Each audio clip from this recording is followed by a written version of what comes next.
The subject I will discuss before you today is metal. Metals are generally of three types. One type is ferrous metal, non-ferrous metal, and non-metal.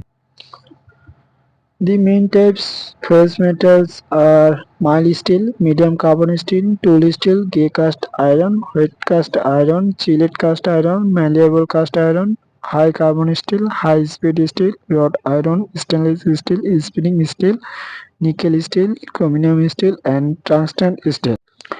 And secondly, non-ferrous metal, the main type brass, bronze, gunmetal, aluminium, copper, zinc, aluminium bronze, phosphorus bronze, bell metal, lead, nickel, tin. And thirdly, non-metals, the main types sulfur, phosphorus, plastic, glass, diamond, graphite, carbon, silicon, and polyethylene. Thank you.